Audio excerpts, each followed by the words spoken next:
오늘 우리에게 주시는 하나님의 말씀은 디모데전서 4장입니다. 오늘도 이 말씀을 통해서 하나님께서 우리 모두에게 은혜 주시기를 원합니다.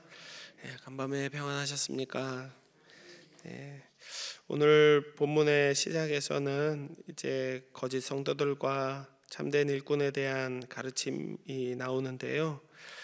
거짓말하는 자들, 거짓을 가르치는 자들은 이제 교회 밖에 있는 사람들이 아닙니다. 그러니까 우리가 흔히 말하는 이단하는 그 이단은 교회 밖에 있는 사람들이 아니고요. 교회 안에 있지만 십자가를 이렇게 손에 들고 다니고 성경책 찬송가를 똑같이 우리랑 이렇게 같은 걸 들고 다니면서도 그 사람들은 다른 말을 하는 사람들입니다. 교회 안에 있는 사람들이죠. 그러나 그들이 말하는 십자가의 의미는 우리와 다릅니다. 그리고 그들은 우리와 같은 공간에만 있을 뿐, 이 교회라는 건물 안에만 있을 뿐 우리가 믿는 하나님을 그들은 믿지 않습니다. 그래서 성경은 그들을 향해 거짓말하는 자들 이렇게 이야기합니다. 이사야 30장 9절의 말씀을 읽어드리겠습니다. 대저희는 패역한 백성이요 거짓말하는 자식들이요 여호와의 법을 듣기 싫어하는 자식들이라 라고 말씀하는데요. 이제 남유다 사람들을 보고 하시는 말씀들이기는 하지만 이제 거짓말하는 사람들을 하나님의 법을 듣기 싫어하는 사람들이라 이렇게 정의하십니다. 하나님께서 성경은 거짓말하는 자들을 여호와의 법을 싫어하는 자라고 이렇게 정의하죠. 하나님을 믿는다고는 하지만 본인이 원하는 대로, 본인이 믿고 싶은 대로 하나님을 믿고 하나님께 순종한다고 하지만 본인이 하고 싶은 것만 하고 하기 싫은 것은 절대로 하지 않는 이런 사람들이라고 할 수 있습니다. 그러나 하나님의 말씀에 순종한다는 것은 아주 종종 자기 생각과 의지를 뛰어넘는 상황까지도 그렇게 해야 함을 의미합니다. 그러나 거짓말하는 자들은 하나님의 말씀을 듣기 싫어하기 때문에 본인들이 받기 원하는 하나님의 사랑과 자비와 은혜와 평강은 얻으려고 해도 성도가 마땅히 짊어져야 할 섬김과 헌신과 희생과 순종의 말씀은 거절합니다. 다른 이에게 정죄하는 말도 서슴지 않고 다른 이를 마음껏 미워하면서 조롱하기도 두려워하지 않습니다. 요한계시록 3장 9절의 말씀도 제가 읽어드리겠습니다. 보라, 사탄의 회당 곧 자칭 유대인이라 하나 그렇지 아니하고 거짓말하는 자들 중에서 몇을 내게 주어 그들로 와서 내 발 앞에 절하게 하고 내가 너를 사랑하는 줄을 알게 하리라 라고 예수님께서 말씀하십니다. 다윗의 열쇠를 가지신 우리 주님은 빌라델비아 교회에게 이렇게 말씀하셨는데요. 자칭 유대인이라 하는 자들, 거짓말하는 자들이 교회 안에 존재하기는 하지만 주님은 오히려 그들로 하여금 신실한 자들 앞에 절하도록 만드시겠다라고 이렇게 말씀하십니다. 이 말이 전제되고 있는 사실이 무엇인가요? 지금 당장의 현실은 주님의 말씀과 반대되는 상황이라는 거죠. 절할 이유도 없고 마음이 완악하고 완강해서 절대로 저 거짓말하는 사람들은 신실한 사람들의 마음을 편안하게 해주지 않는 거죠. 거짓말하는 자들, 자칭 유대인이라 떠드는 사람들은 교회 안에 유력한 자로 존재하면서 신실한 자들을 압제하고 얼마든지 괴롭힐 수 있다는 사실이 전제되는 말씀입니다. 그러니까 예수님께서 그 반대의 말씀을 하시는 거죠. 저들을 너희 앞에 엎드려 무릎 꿇게 하겠다라고 말씀하시는 거죠. 신실한 자들의 발 앞에 거짓말하는 자들이 엎드리게 하고 신실한 자들이 주님을 얼마나 사랑하고 있는지를 모든 사람이 알게 하시겠다라고 예수님 말씀하셨습니다. 거짓된 자들, 미혹하는 영과 귀신의 가르침을 따르는 자들은 성경이 말하지 않는 지식들을 진리라고 가르칩니다. 오늘 본문 3절 같이 한번 읽어볼까요? 3절입니다. 시작. 혼인을 금하고 어떤 음식물은 먹지 말라고 할 터이나 음식물은 하나님이 지으신 바니 믿는 자들과 진리를 아는 자들이 감사함으로 받을 것이니라. 아멘. 왜 혼인을 금하였을까요? 요즘에는 이런 말 하는 사람도 없는데 왜 우리 아들 장가 안 가는지 잘 모르겠다 하시는 분도 계시고, 우리 딸은 왜 시집을 안 가고 있을까? 혼인을 왜 금했을까요? 혼인을 정결하게 살려고 그랬던 것 같습니다. 취지는 나쁘지 않죠. 말은 나쁘지 않습니다. 진리의 말을 해도 진실되지 않은 사람들이 있어요. 이해하시죠? 맞는 말을 한다고 그 사람의 행동이 맞는 건 아닙니다. 순결하고 정결하게 살아야 하지만 하나님께서 세워주신 삶의 기초와 기본과 이 질서들을 무시하면서 살아서는 안 됩니다. 하나님께서 예수 그리스도를 통해서 우리에게 주신 여러 가지 말씀들 중에는 이제 하나님께서 구약 안에서 여러 번 반복했던 말씀들이 있습니다. 육체의 할례를 받기보다 이 마음의 가죽을 베고 마음의 할례를 받으라고, 외식하지 말라라고 자주 말씀하셨어요. 정결하게 살라고, 거룩하게 살라고, 너의 하나님이 거룩하심 같이 너희도 거룩하라라고 그렇게 말씀하셨습니다. 거룩한 것, 그것은 결혼하지 말라는 뜻이 아닌데 이제 잘못 이해했던 것이죠. 내가 모든 이 정욕과 육체의 욕망을 끊어버려야 내가 천국에 갈 수 있을 것이다 라고 이렇게 생각했던 사람들이 있습니다. 극단적인 어떤 순결주의인 거죠. 극단적인 수도 행위인 겁니다. 말이 안 되는 거죠. 그래서 그런 이 사막에 이런 사람들이 있었거든요. 광야에서 사는 사람들.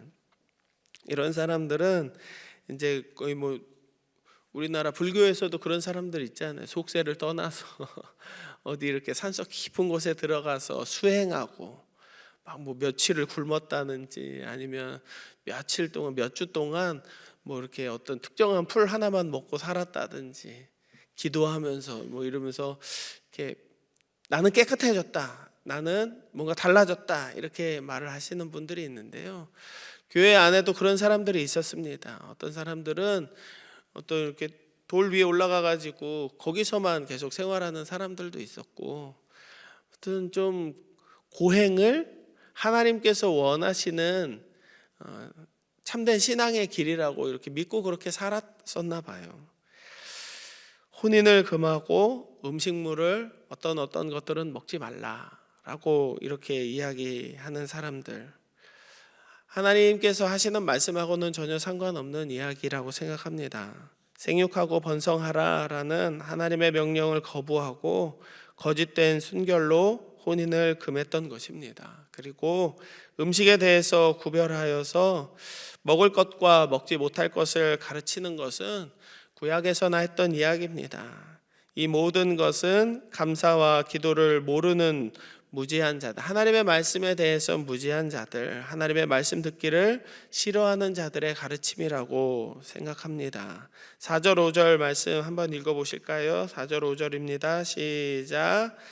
하나님의 선함에 감사함으로 받으면 버릴 것이 없나니 하나님의 말씀과 기도로 거룩하여짐이라. 아멘. 하나님께서 지으신 것은 선하지 않은 것이 없고 버릴 것이 없습니다. 고린도전서 8장 8절에서는 이렇게 말씀합니다. 음식은 우리를 하나님 앞에 내세우지 못하나니 우리가 먹지 않는다고 해서 더 못 사는 것도 아니고 먹는다고 해서 더 잘 사는 것도 아니니라 라고 말씀합니다. 우리가 먹고 사는 것은 그저 하나님께 감사하는 마음으로 받은 것들을 누리는 것이지, 어떤 것을 먹음으로 더 큰 복을 누리게 되고 어떤 것을 먹지 않음으로 죄와 화를 받게 되는 것은 아니라는 말씀입니다. 그러나 물론 우리 생활에 있어서 거룩과 정결의 태도와 규례는 분명히 존재합니다. 그러나 하나님의 거룩하심을 부정하는 일이 아니라면 인간의 규칙으로 사람을 올감해서는 안 되겠습니다. 제가 전에도 한두 번 이런 말씀을 드렸던 것 같은데요. 교회 안에서도 이렇게 전통적으로 행해지는 규칙들이 전국에 있는 교회들 거의 대부분이 다 다릅니다. 무슨 뜻이냐면 제가 이렇게 여기 단위에 올라올 때 여기 밑에 있는 슬리퍼로 갈아 신고 올라오거든요. 갈아 신고 올라와요. 그런데 급하게 뭔가 마이크를 정리하고 여기 이렇게 배터리를 갈려고 할 때는 신발 신고 이렇게 뛰어 올라올 때도 있습니다. 그리고 약간 좀 이상한 거죠. 어떤 교회를 가면 신발을 신고 단위에 올라와도 괜찮아요. 괜찮습니다. 그리고 한 4살, 5살 아이들이 이렇게 엄마 아빠 예배드리는 이 공간에 오면 꼭 이 단위에서 마이크 잡고 이거 해보고 싶어 해요. 그리고 막 뛰어다녀 보고 싶어 하고. 그런데 그런 걸 어떤 교회는 그냥 괜찮다고 내버려 두라고, 아이들이 교회 오는 것을 막아서는 안 됩니다 이렇게 이야기하지만 어떤 교회에서는 아주 철저하게 금합니다. 아주 철저하게 금합니다. 절대로 이 사역자가 아닌 사람은 마이크에 대고 말을 해서도 안 되는 그런 교회가 있습니다.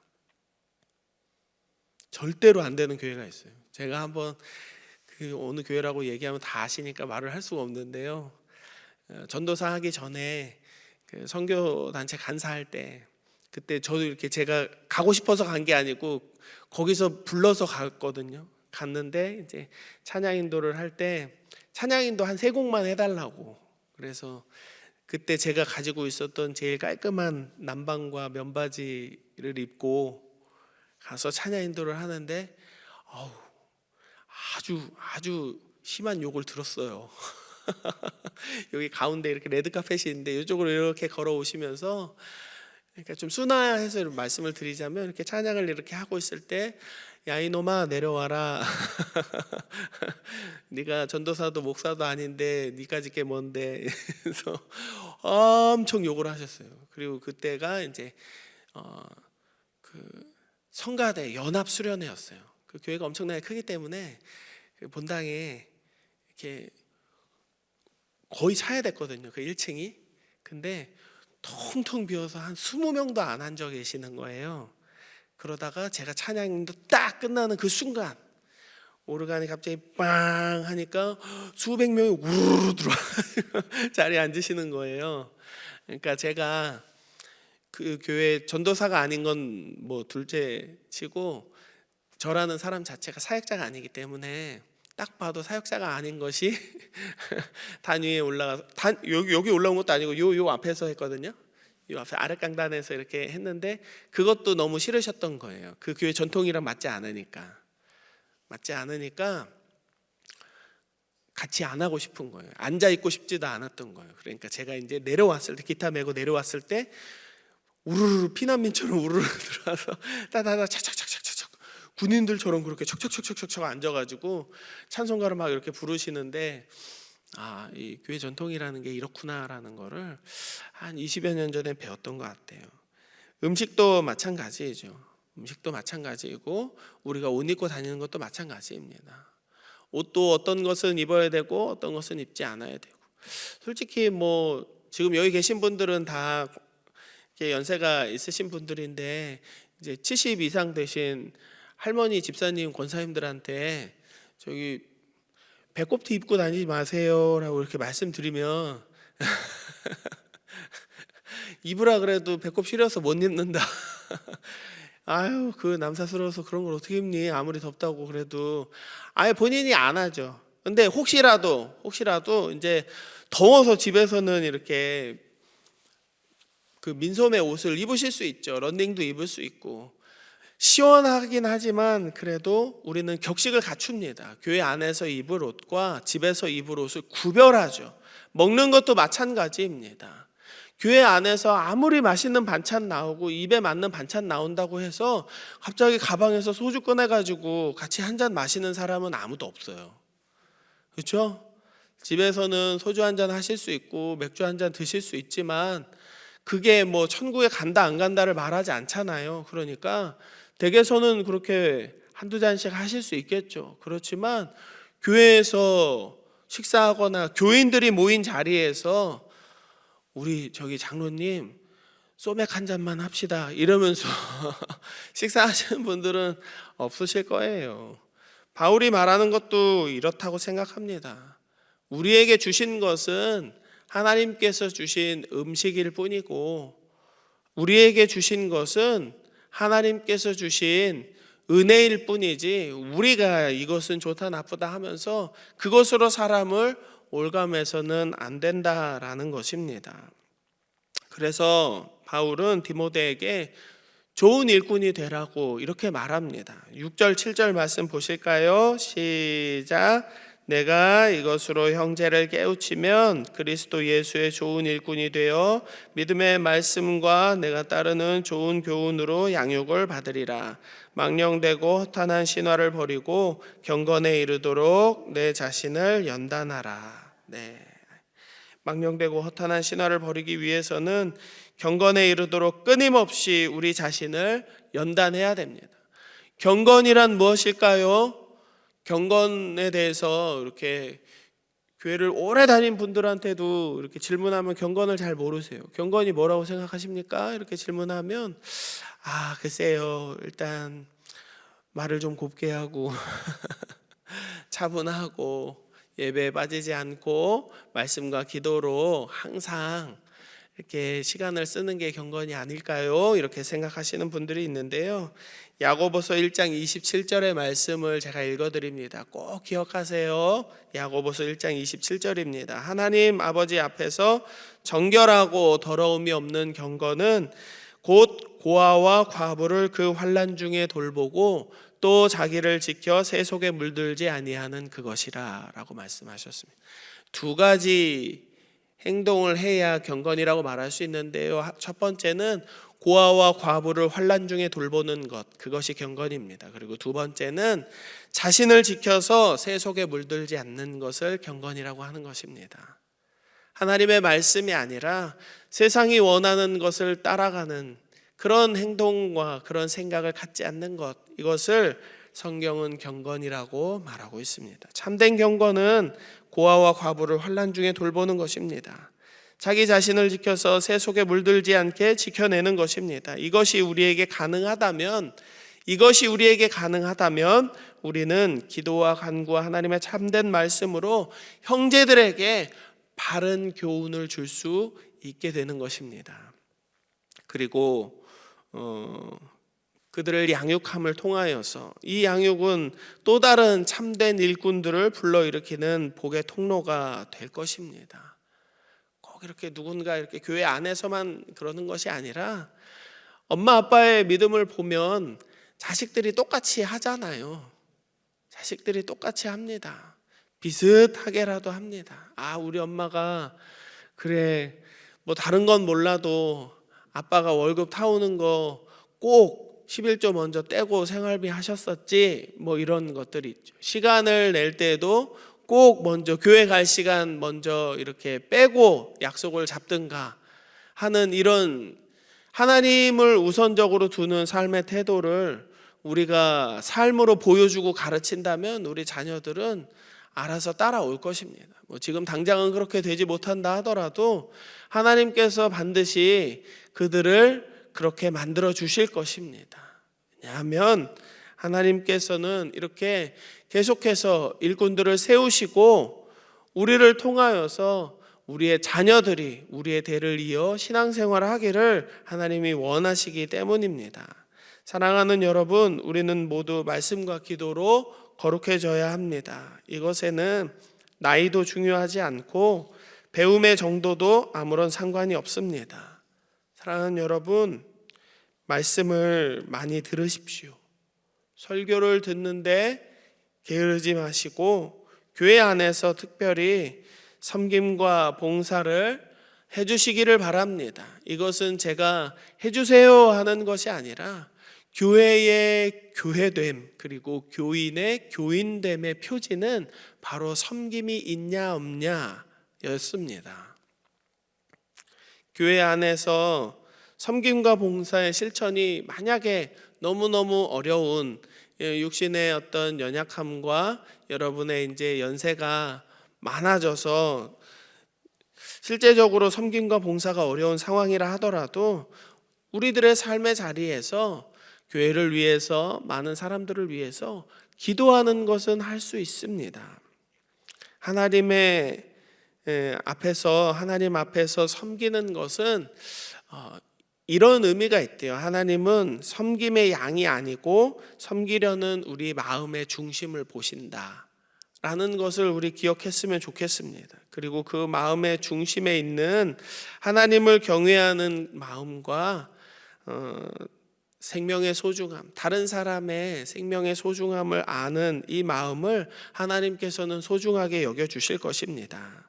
이 믿음으로 우리의 삶을 거룩하고 경건하게 지켜나가는 우리 모두가 되기를 축복합니다. 하나님은 우리를 일꾼 삼아 주셨습니다. 그리고 우리를 통해서 새로운 일꾼들을 세워 나가실 것입니다. 오늘도 이 믿음으로 우리 자신과 가족과 교회를 위해 기도하며 섬기는 믿음의 일꾼들 되시기를 주의 이름으로 축복합니다. 기도하겠습니다. 세 가지 놓고 기도하기를 원합니다. 먼저는 우리를 자녀 삼아 주시고 주님의 일꾼 되게 하심에 감사 기도 드리시면서요, 하나님께서 세우신 자리에 믿음으로 충성하면서 주의 은혜를 나누는 복의 통로로 살게 해달라고 기도하시면 좋겠습니다. 우리가 받은 직분들이 있습니다. 세워진 항전 직분자들, 봉사자들, 교육자들 위에 충만한 기름을 부어주시고, 혹 직분을 받지 못한 성도님들이라 하실지라도 하나님께서 우리를 부르시는 자리에서 주의 성령을 받아 능력 있는 일꾼들, 성도들 다 되게 해달라고 기도하면 좋겠습니다. 그리고 한 가지 더 기도할 것은 이제 태국과 여러 나라에 코로나가 다시 조금씩 유행하려고 하고 있는 모습이 보이는데요, 하나님께서 이 흐름을 잠잠케 해달라고 기도하면 좋겠습니다. 질병으로 인하여서 선교의 길이 막히지 않도록, 그리고 현재 있는 우리 장준 선교사님과 함께하는 모든 동역자들 안에 건강 잃지 않도록 은혜 달라고 이 세 가지를 놓고 함께 기도하겠습니다. 하나님, 오늘도 주의 말씀 앞에 나와 이 새벽을 깨우고 하나님 은혜를 얻게 하심에 감사를 드립니다. 하나님, 우리를 자녀 삼아주시고 주님의 일꾼 삼아주신 하나님의 은혜를 기억하면서 우리가 경건한 자들 되게 하여 주시옵소서. 하나님께서 세워주신 믿음의 자리에서 충성하며 주의 은혜를 나누는 복의 통로 되게 하여 주시옵소서. 고아와 과부를 환난 중에 돌볼 수 있는 넓은 마음이 있게 하여 주시고, 언제라도 우리 자신을 세속에 물들지 않도록 지켜낼 수 있도록 하나님, 우리의 마음속에 말씀과 주의 성령의 충만함이 넘치도록 채워지게 하여 주시옵소서.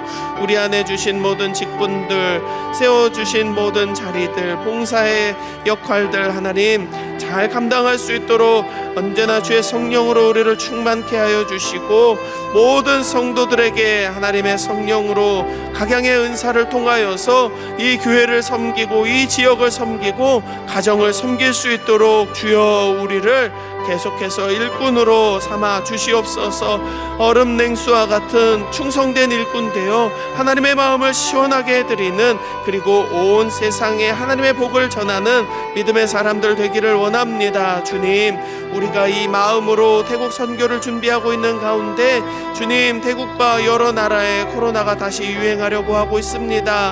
하나님, 이 흐름을 잠잠케 하여 주시고 코로나의 기운이 사라지게 하여 주시옵소서. 질병으로 인하여서 선교의 길이 막히지 않도록 하나님께서 길을 열어주시고, 현지에서 수고하고 계시는 모든 선교사님들, 특별히 우리 교회에서 파송한 장준 선교사님과 그의 가족과 함께하는 모든 믿음의 동역자들이, 현지인들이 하나님 은혜 안에서 강건하게 하시고 말씀 안에서 충만케 하시고, 하나님 이 일로 인하여서 저들이 두려워하거나 뒤로 물러서지 않고 하나님께서 맡겨주신 그 사명들 끝까지 잘 감당할 수 있도록 주여 은혜를 베풀어 주시옵소서. 주여 역사하여 주시옵소서. 하나님, 우리를 주의 일꾼으로 삼아주심에 감사를 드립니다. 겸손한 마음으로, 순종하는 마음으로 하나님께서 우리에게 주신 말씀들을 전하게 하시고 우리에게 하라 명하신 것들을 따르고 순종할 수 있도록 주여 우리를 붙들어 주시옵소서. 우리가 참된 교육을 할 수 있도록, 다른 일꾼들을 일으켜 세울 수 있도록 우리의 삶으로 주님께 순종하는 자, 겸손한 자 되기를 원합니다. 사랑하는 우리의 자녀들, 자손들, 우리와 함께 신앙생활하고 있는 믿음이 연약한 자들이나 이 교회에 나와야 할 태신자들 앞에서 우리가 거룩한 자로 살아가게 하여 주시옵소서. 하나님 보시기에 우리의 마음의 중심이 언제나 경건함에 힘쓰는 자 되기를 원합니다. 주여, 우리를 성령 충만하게 하여 주옵소서. 세워진 모든 직분자들과 봉사자들, 교육자들 위해 충만하게 기름 부어주시고, 모든 성도들이 하나님의 능력을 받아, 성령의 능력을 받아 각양의 은사로 교회를 섬기고 이 지역과 가정을 섬기는 일꾼들 다 되게 하여 주시옵소서. 태국을 비롯한 여러 나라에서 코로나가 유행하려고 하고 있습니다. 하나님, 다시 그 두려움이 우리에게 임하지 않도록 하나님 우리를 보호하여 주옵소서. 코로나가 사라지게 하여 주시고, 이 일로 인하여서 선교의 길이 막히지 않도록 하나님께서 은혜 내려주시고, 현지에서 수고하고 계시는 우리 장준우 선교사님과 그 가정 지켜주시며 함께하는 모든 동역자들 위해 하나님 기름 부어주시고 강건케 하여 주시어서 오히려 이 때에 하나님의 크신 역사를 바라보고 찬양하는 저들이 될 수 있도록 주여 은혜 베풀어 주시옵소서. 하나님, 오늘을 살아가는 광양제일 성도들의 모든 기도 가운데 하나님 응답하여 주시기를 원합니다. 우리에게 평안을 주시고 우리에게 강건함을 주시고 우리 모든 성도들의 아픔과 질병과 육신의 고통 가운데에서 자유하게 하시는 이날 되기를 소원하며 거룩하신 예수 그리스도의 이름으로 기도드립니다. 아멘.